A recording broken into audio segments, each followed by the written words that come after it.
RTL Soir. Face à la flambée des prix à la pompe, les salariés n'attendent plus seulement l'aide du gouvernement, ils se tournent vers leur employeur. Après 2 jours de grève, les employés d'un centre d'appel viennent d'obtenir une prime. À Lisieux, en Normandie, leur entreprise a décidé hier de leur donner une indemnité au plus gros rouleur Gilbert Guérand, 30 € pendant 2 mois et une carte carburant de 20 €.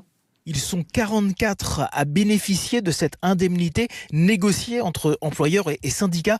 Benjamin Fromage, élu CFDT, a participé à la mobilisation. Concrètement, aujourd'hui, 30 €, on va pas se mentir, ça change pas grand-chose. C'est vraiment le geste de se dire qu'on est aidé par la société, parce qu'aujourd'hui, sans nous, clairement, ils sont rien. Et je pense que d'autres entreprises devraient faire la même chose. Une entreprise qui ne pourra pas toujours faire le tampon. Michel Gomez-Mounier, directrice ressources humaines France d'Euro-CRM. On est une entreprise citoyenne. On est conscient des problématiques que rencontre notre personnel. On est sur une mesure effectivement exceptionnelle. Il y a un effort qui a été consenti, plutôt une offre gagnant-gagnante en fait. Est-ce que réellement aujourd'hui, c'est l'entreprise qui doit compenser cette hausse du carburant ? Très clairement, à un moment donné, les entreprises vont à nouveau souffrir. Une bonne action, en somme, que Tommy Chavaudra de la CFDT locale espère voir reproduite ailleurs en Normandie. Oui, on appelle de nos voeux toutes les entreprises qui auraient la bienveillance envers ses salariés de le faire. On verra comment ça se passe par la suite, si jamais cela continue au niveau du détroit d'Ormuz. Une prime versée jusqu'à fin juin pour l'instant.